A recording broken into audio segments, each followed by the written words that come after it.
Bonjour morning du 1er août 2018, donc un marché qui bat tous les records, hein. Chaque jour bat un nouveau sommet.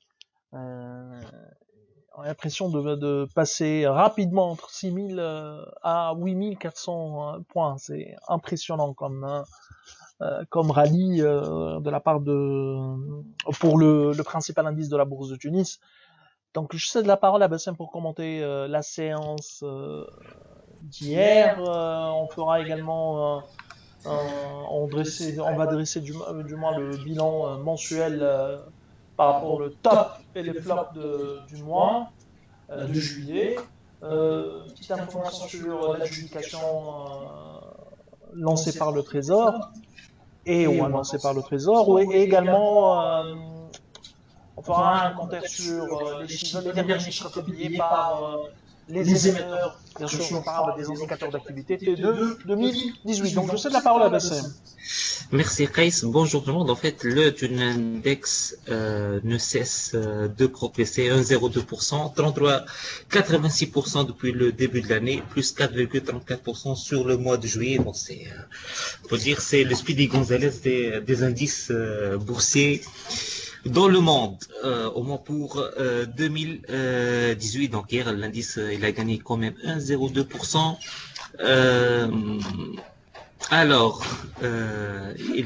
L'indice a été porté par les banques hier. La BNA retrouve les 20 dinars 800, plus 5,58%. L'UEB, déjà en retard par rapport aux autres banques, elle a progressé de 5,24%. 33 dinars 700. Il y a également la BTE, mais sans un impact réel sur l'indice. Il y a également la SOTTL plus 4,35 et l'UBC plus de 97. Côté baisse, la SOPAT, bien évidemment, il y a des prises de bénéfices. EADH, moins de 94. Tunisair, moins 72 à 570 millions. Et il y a SITS, moins 31 à 2 dinars 120, bien sûr 6 après ces indicateurs d'activité de très mauvaise qualité publiés avant-hier. Côté volume, 6 millions 4 portés par la BNA 1 million 2. Il y a également la SOPAT 793 000 dinars. Essentiellement pour la SOPAT, c'était des investisseurs étrangers qui ont acquis 198 000 titres. Il y a également des acquisitions sur Capacement 45 000 titres, 7 600 titres Eurocycle, 8 000 titres Banque de Tunisie et 6 252 titres Telnet Holding. Côté vente, on trouve surtout la BT 20 000 titres, la SCB 12 000 titres et Eurocycle 18 500 titres. Donc pour Eurocycle, il y a une session nette de plus de 11 000 titres. C'est l'essentiel de l'activité du marché hier et je cède la parole de nouveau à Chris.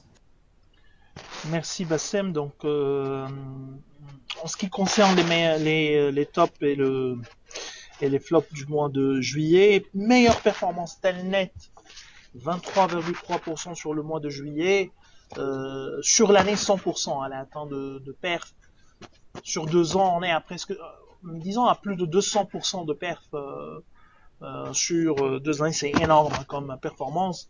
Malgré la publication d'indicateurs d'activité en baisse en apparence, mais du moins en organique, c'est-à-dire en périmètre constant, il y a une hausse des revenus. C'est vrai, il y a un peu moins d'effet de gain de change, mais on le trouve au niveau en termes de résultats. Et après, il faut regarder l'impact de la société intégrée par mise en équivalence sur le bottom line de Telnet. Sifat, 21,1%. Sifat, on n'a rien sur Sifat réellement, mais c'est un titre en plus qui est peu liquide, donc parfois la hausse on peut pas l'expliquer. D'ailleurs, la perf sur l'année, elle est négative de 35,1%. Simpar 16,2%, malgré que les chiffres de la société immobilière filiale de BNA sont très mauvais. On a l'impression que le marché achète le stock foncier de Simpar, puisque les terrains sont de plus en plus rares et coûteux en Tunisie, alors que la réserve foncière de Simpar est très très très importante et à un prix, disons, attractif. Si bien sûr, tu achètes Simpar, l'action, donc indirectement, tu achètes la réserve foncière. UBCI, 11,5%, Sotrapid 10,6% avec la publication de bons indicateurs d'activité, mais également toujours un dividende attractif, soutenable et récurrent. Notre banque BNA qui poursuit son rallye, 95,5% de performance depuis le début de l'année pour BNA. C'est impressionnant. L'UUB, qui était en retard par rapport aux autres banques, a récupéré une partie de son retard. Elle est à l'affiche une hausse de 10,1%. Performance depuis le début de l'année à 52,8%. Bon, ce sont des chiffres impressionnants. Hein. SFBT, presque 10% de hausse sur le mois. Et elle tire, et c'est le principal titre qui contribue à l'excellente performance de l'indice. Elle a publié de très très bons chiffres T2 2018. OneTech 7,76% de hausse et Assad plus de 6,5%. En attendant la concrétisation du deal avec Mombat et le passage ou la montée dans le capital de l'équipementier bulgare. La plus mauvaise performance de ce mois, c'est Eurocycle, presque 12% de perte. Les chiffres d'Eurocycle sont mauvais, les derniers chiffres trimestriels. Et c'est pas le seul trimestre, c'est une série de déceptions trimestrielles qui se répètent. Ça fait plus d'une année que Eurocycle déçoit en ce qui concerne ses réalisations. Pour le moment, il n'y a pas d'impact sur les marges, impact positif sur les marges de cette nouvelle stratégie, disons la montée en gamme de la part d'Eurocycle. UADH perte de 9,8%. UADH qui vient de publier ses indicateurs d'activité T2 2018. Il y a une croissance des revenus, mais de 9 millions de 9 millions de dinars sur les deux activités, aussi bien essentiellement la concession automobile, mais sur l'année, il y a également une hausse effet prix. Attention, il y a un effet prix pour toute la concession automobile, pour l'ensemble du secteur, qui souffre d'un ralentissement de la demande, ce qui est tout à fait normal vu la hausse et l'augmentation des prix sur la dernière année. Et UADH, ce qui inquiète essentiellement, c'est sa structure bilancielle. Et est-ce qu'elle va verser un dividende au titre de 2017 ? On ne sait pas encore parce qu'il n'y a pas eu réellement de publication. Normalement, oui, un dividende similaire à comparable à celui de l'année dernière, sachant que sur 2018, elle n'a pas encore encaissé de dividende à remonter à partir de ses filiales. D'ailleurs, il n'y a pas eu de revenus pour ce qui est du holding. Donc, il n'y a pas eu une remontée des dividendes de la part du ADH Holding, contrairement à l'année dernière, presque 8 millions de dinars ou 7,5 millions de dinars de dividendes remontés à partir de ses filiales. L'autre titre qui a perdu durant ce mois de juillet, c'est Bestlease. Et ça, c'est l'ensemble du secteur qui souffre d'un ralentissement de l'activité et de la hausse de taux d'intérêt, du coût de refinancement, sachant que les dernières nouvelles parlent d'une nouvelle révision à la hausse ou une nouvelle augmentation du taux directeur, puisque les FMI ont exigé un alignement sur le taux d'inflation. Donc, on parle d'un taux directeur autour de 8%, ce qui est vraiment un niveau inimaginable avant le début de l'année. BH, correction de 6%. Les chiffres T2 sont bons en termes de croissance, du moins pour BH, qui a retrouvé son dynamisme commercial.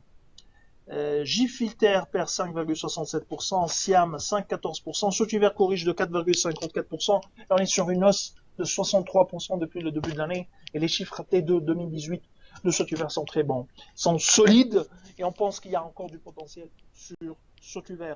Cartas perd de 4,43%, ce n'est pas le mois de juillet qui était le mois décisif, ça sera, on utilise toujours le compte du ciel, ça serait le mois de septembre, puisque On sait rien sur le deal, on n'a pas de nouvelles ou par rapport d'update, par rapport à la transaction de Carthage Cement.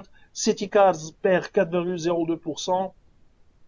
Simon de Bizert, elle est sur une perte de 3,5% malgré un bon T2 2018 de la part du cimentier de l'État, publié par le cimentier de l'État. Sotetel qui a publié ces chiffres T2 2018, il y a une récupération par rapport au T1 2018, mais on est toujours sur une baisse. C'est vrai, l'EBITDA, il est à 1,5 million de dinars sur le trimestre, 2,1 millions sur le semestre contre 3 millions l'année dernière. Sachant que l'année dernière, le premier semestre, en termes d'EBITDA, était moins important par rapport au deuxième semestre, 3 millions d'EBITDA sur le deuxième semestre. Donc, si on attend une récupération en termes d'activité et concrétisation ou de la conversion du carnet de commandes en chiffre d'affaires de la part de Sotetel, on serait autour de 3 millions de dinars d'EBITDA pour le deuxième semestre, donc environ un peu plus de 5 millions de dinars d'EBITDA sur l'ensemble de l'année, exception faite pour une éventuelle reprise ou une éventuelle croissance exceptionnelle durant ce deuxième semestre, pardon. Alors, on a également l'adjudication annoncée par le Trésor. En fait, il y a une adjudication d'échange de la part annoncée par le Trésor tunisien. Il s'agit de la ligne BTA octobre 2018. Alors, la ligne octobre 2018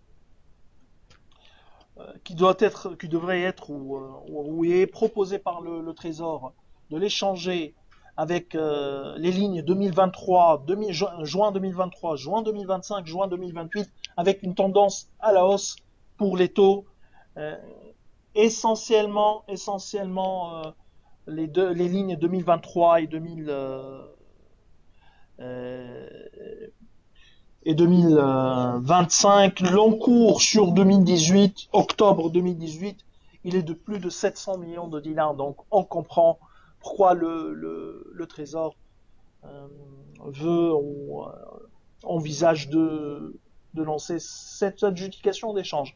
Alors, on a terminé avec ce morning, avec l'actualité de ce matin. S'il y a bien sûr des questions, n'hésitez pas à poser vos questions aussi bien sur notre chat, à travers la plateforme, mais également vous trouvez plus de détails en termes de latest et de commentaires sur notre site. Donc, je vous remercie pour votre attention et je vous souhaite donc une bonne journée. Au revoir, à demain.